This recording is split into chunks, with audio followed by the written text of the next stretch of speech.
G'day everybody, hope everyone's well. So I'm finally getting around to editing this video together. So this is a long awaited video for everyone because this is the video to show you how to get your 5VZFE from this to this.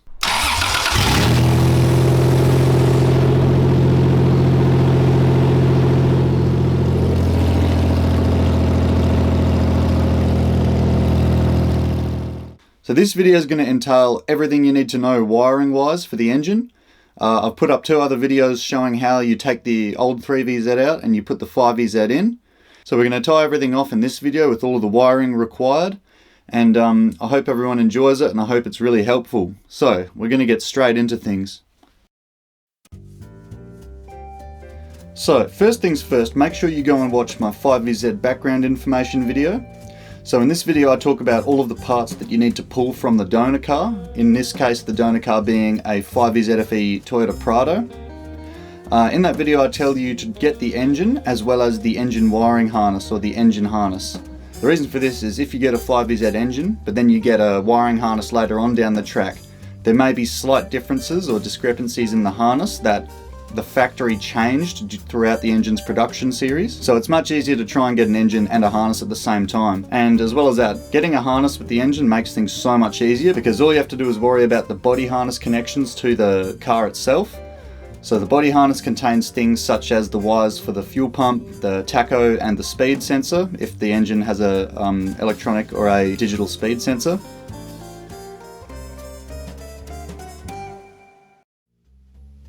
So when you pull out the 3VZ engine, you'll have to remove the ECU, which is down in the passenger side footwell of the car. You just pull out the kick panel, the ECU is 1 or 2 bolts holding it in, you unplug all of the plugs off the back and you just yank it out. Once the ECU is out, you can go ahead and remove the wiring loom or the engine harness. So this just pulls through the firewall and once it's out, go throw it on a bench in your workshop and get ready to do a bunch of probing with a multimeter. Now the Haynes manuals are really good usually with wiring. The diagrams in them for more modern cars made after about 1990 are very accurate and very good to have. Unfortunately for the 4runner, because it's a late 80s, early 90s design, the Haynes manuals don't have amazing wiring diagrams for them. And because of this, I had to go through and probe the whole wiring harness to find out which wires go where. So if you have a look at the wiring harness itself that I've pulled out, you'll see that there's all of the wires that run to the engine. However, there are 2 plugs, just here and here.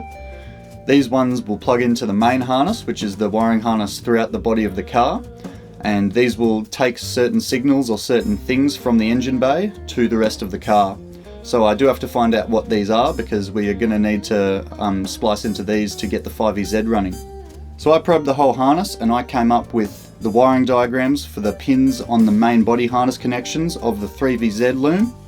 And you'll see here, you can pause the video if you want, you'll see that I've written down the wire colours. So these are just the basic Toyota wire colours which are in the Haynes service manual. I'll put a tab up the top here. And this shows all of the harness connections to the main body. And these are the things we're going to have to take into consideration. Things like the AC clutch, the starter motor, and all of these things, which we will talk about later. But make yourself up one of these diagrams now, write this down on a piece of paper so that you can follow along when we get into the nitty-gritty and later in the video.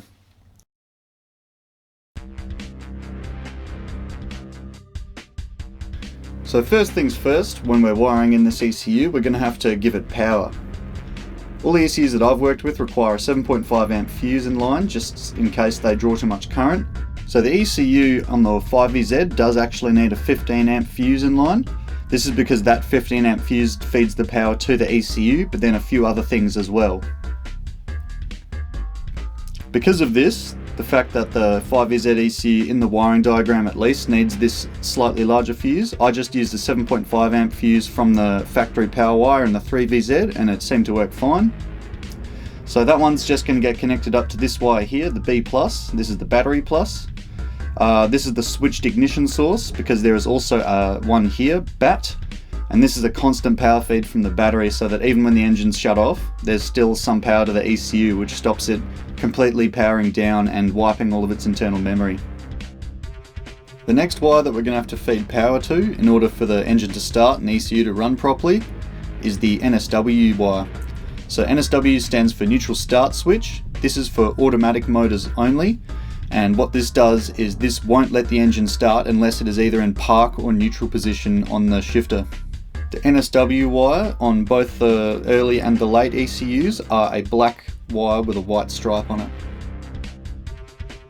So now that there's power to the ECU and the other things required for it to let the engine run normally, we're going to feed power to all of the engine sensors now.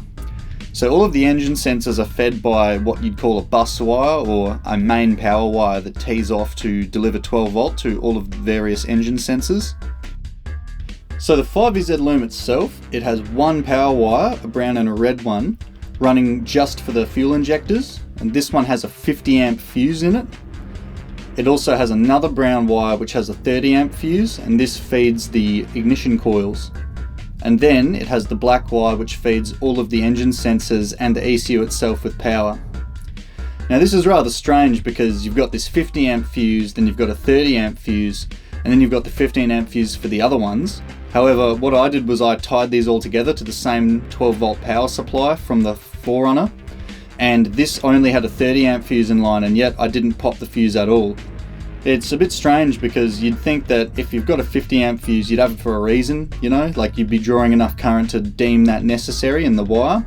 I believe the reason for this is a larger wire causes less voltage drop when 12 volts ran straight through it when it's earthed out, but I'm actually not sure.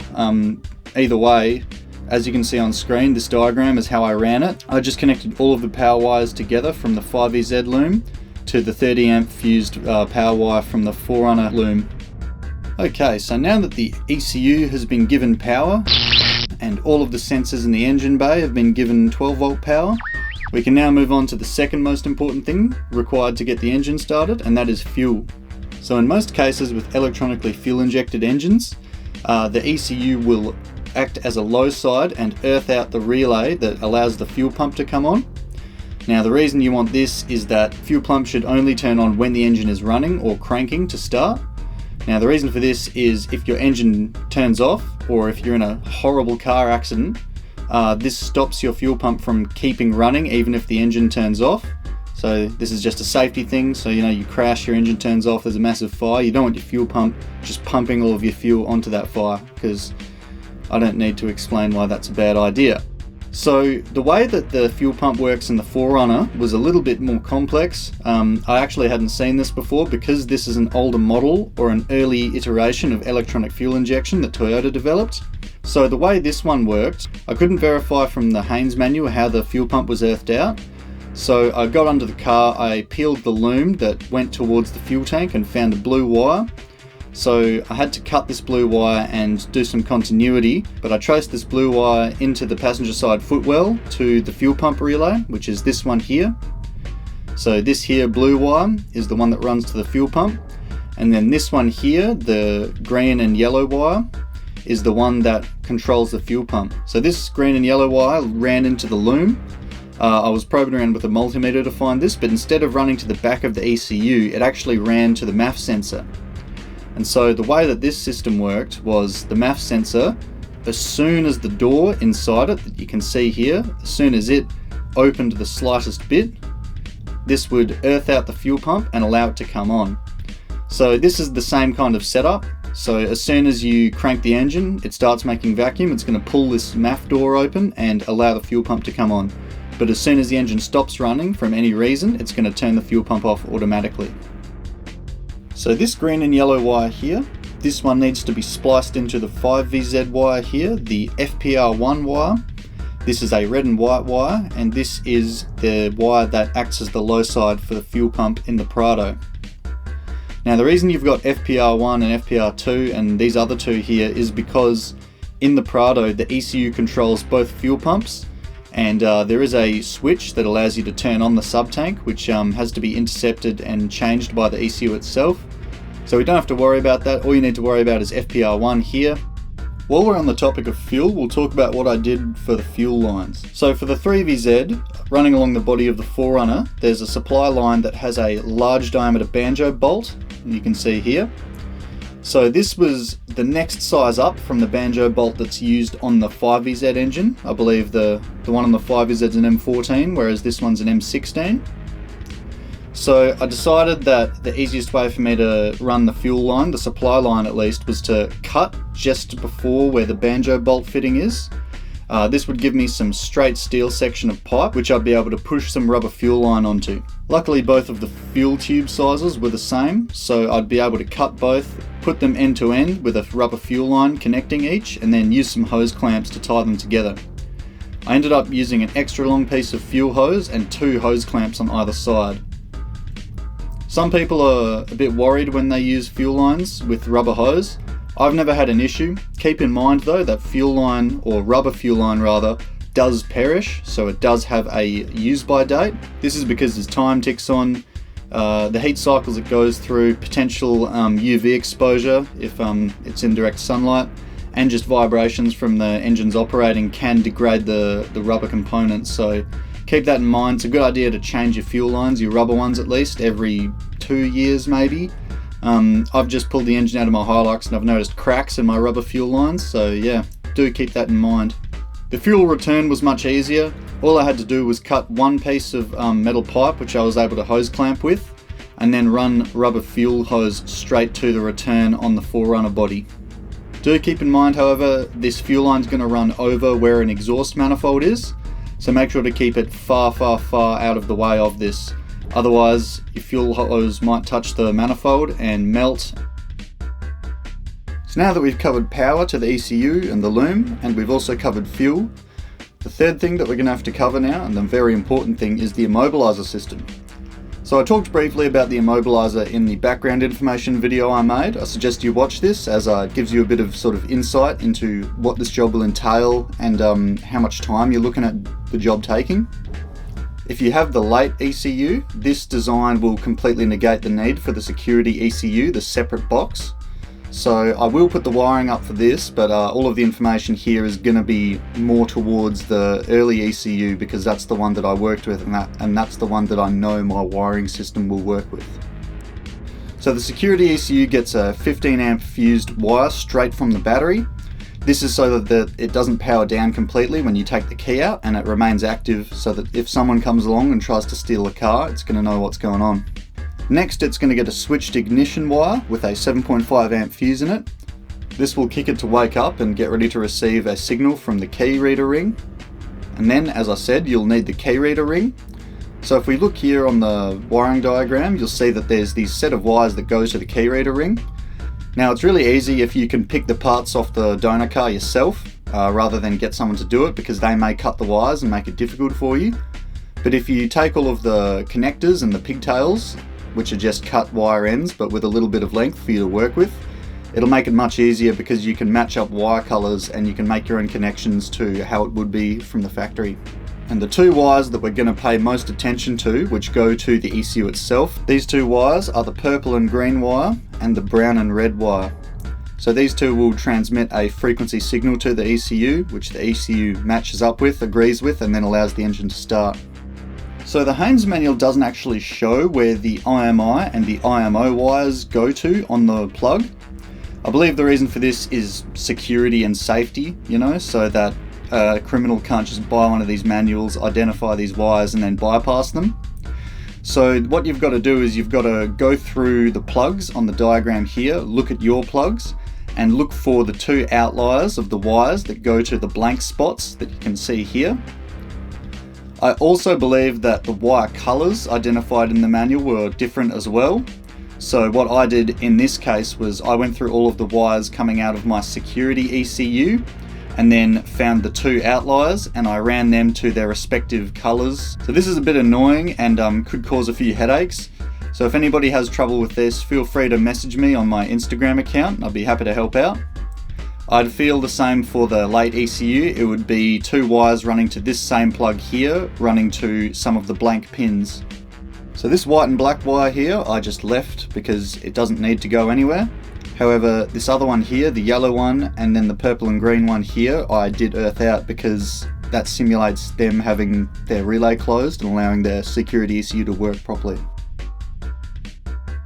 Okay, so now that we've talked about everything required for the ECU to power up and allow the engine to run, what we're going to do now is do a confirmation setup, which means I'm going to put the ECU on the outside of the car, make interim connections, so make connections that aren't going to be final, just to connect everything how I've told you to do it and ensure that the engine does run normally.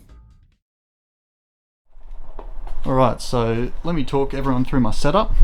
So ECU, the body connector that comes off the Prado, and then here's the Immobilizer box, the amplifier and the keyring from the Prado, which I was talking about that you need. But right now let me show you how you can gauge that it's working. So right now I've got the keys in the ignition, so you turn your keys to the on position. You'll see the dash lights come on, which means that the ECU is getting power to the switched ignition source input. And so now you need to hook up, there's a starter signal. So it's a signal from the same wire that goes to the starter solenoid, a 12-volt wire. So I've got mine here with the 7.5 amp fuse, which I'll hook up to my 12-volt power here.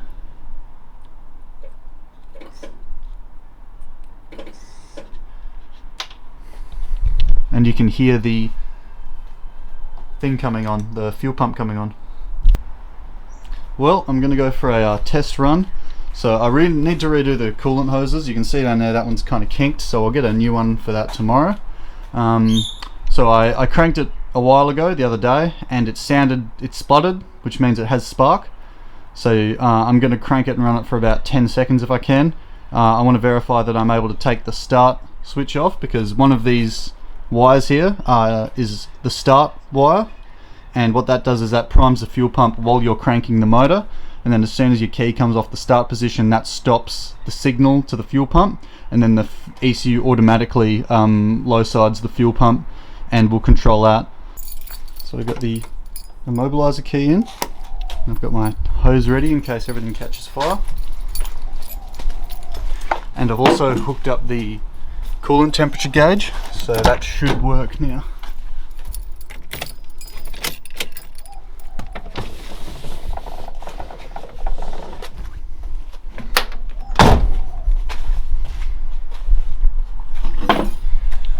Nothing's under the car that could catch a light. And I've jumped my starter and starter switch over here.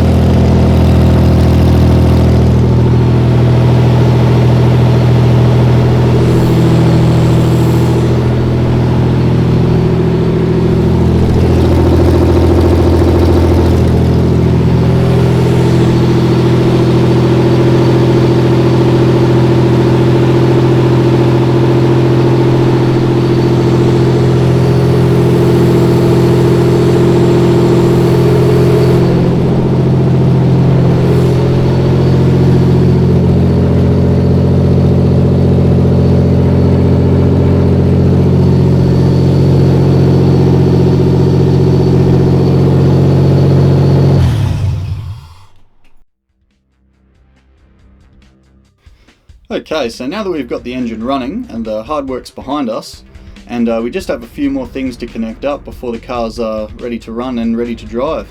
So the first two things are relatively important. So these are the temperature sensor and the tacho, or the rev counter.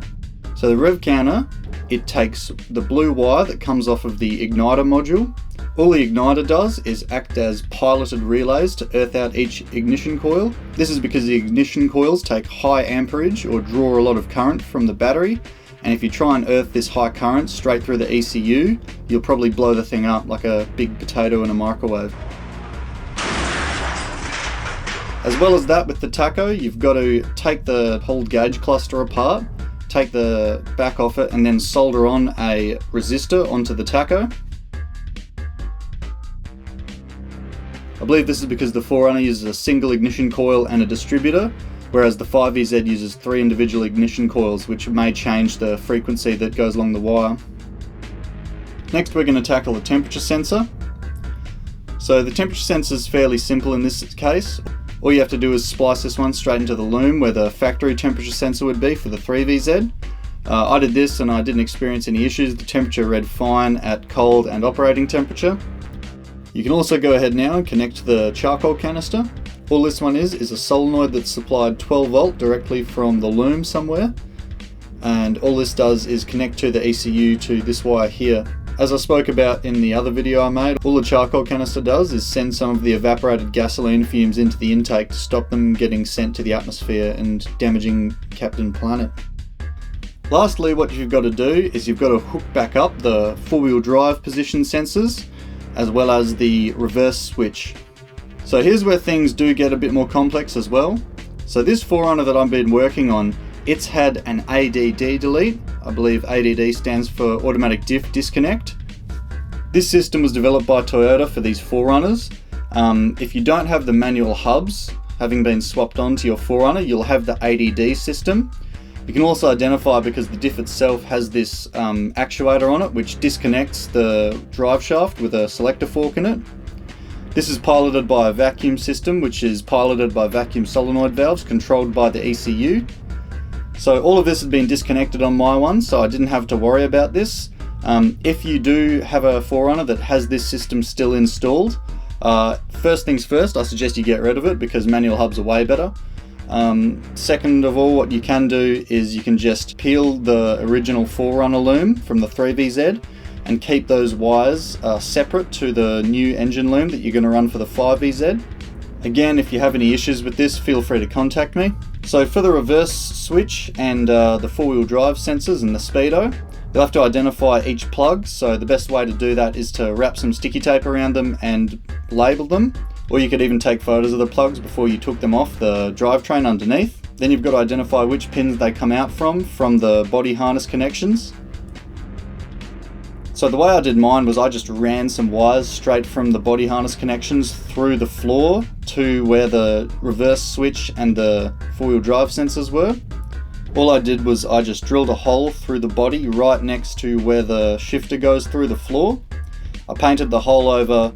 I wrapped the wires for the plugs just with a bunch of electrical tape, and then I put some gasket maker around the hole to seal it up so that there was no chance of water coming through. And this was just a really easy way to run the wires straight into the cab and straight to the plug. So they come up through the floor, just down there, and they run up through the conduit. Oh, you probably can't. Yeah, this one here that I put in for the Immobilizer wires. And they run up through there, they come down, and I've just wired them in here. I haven't taped them up yet. I'm just going to verify that the reverse switch works and the transfer case switch works. Okay, so transfer case. Hell yeah, four-wheel drive. And let's set up for reverse.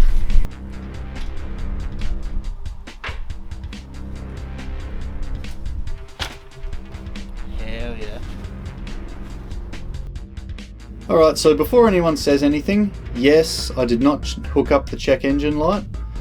Now, you don't have to hook up the check engine light. The check engine light often scares a lot of non-car people, and it can honestly be a really problematic thing because, you know, it just stands out and worries people that are riding in your car and all of that stuff. Don't bother hooking it up. All you're going to be doing is chasing your tail. Because this ECU is for an automatic engine, it's not going to be getting certain parameters like automatic transmission fluid temperature, shift position and things like that, as well as the other fuel pumps inputs. So don't worry about it, you don't need it. Providing that your engine's making decent power and it's not in limp mode, it should be fine, so don't worry about it. Well, I think that pretty much covers everything. This was a fairly big job. To be fair though, I found the editing much more of an effort with it since I've waited so long to do it. But I really hope this video was helpful for everyone. Again, you do have to remember that no engine is exactly the same. There may be differences in each engine between the years that the factory produced them. And engines are also fairly similar, so what you've seen here, this may help you with another project, a different engine that you're going to wire a loom into. I'm also going to produce another video relatively soon, hopefully, on the fundamentals of automotive wiring, just because In this video I should talk about connections to make and where to connect things rather than how to make these connections. So in this next video that I make, I'm going to talk about relays and resistors and fuses and how to make proper solid connections that aren't going to give you headaches down the track. Anyway, I think that has everything wrapped up. We'll give you a bit of 5EZ ASMR before we go, and I hope everyone enjoyed it. Leave a like, leave a comment, and thank you all for watching, and I'll see you all next time.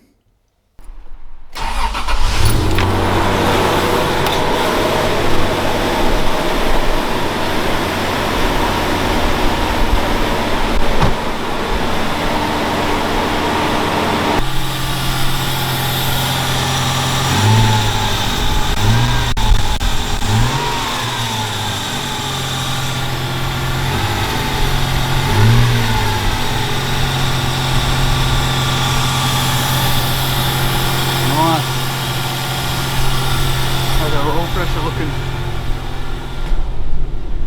Yeah, oil pressure's there. It's got heat. Nice.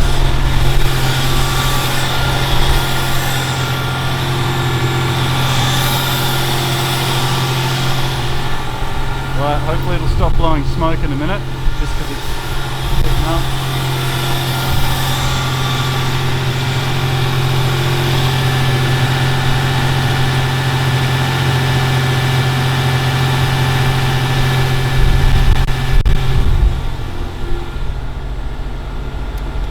Lights on so we can see. The heat's working though.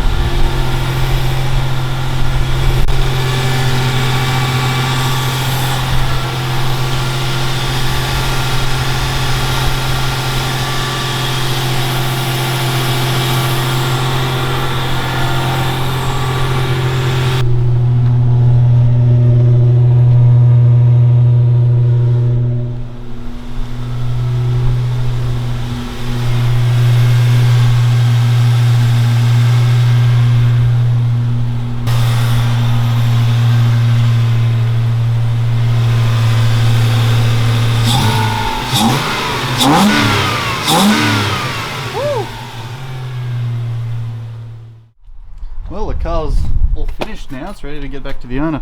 When I say finished, it's not actually finished. It's in a state where I'm happy for him to have it back, and he's going to tell me any issues it has, and we'll try and iron out any problems. But I'm just going to bleed the coolant system now because I put a batch of normal water through it and it came out looking good. So let's see.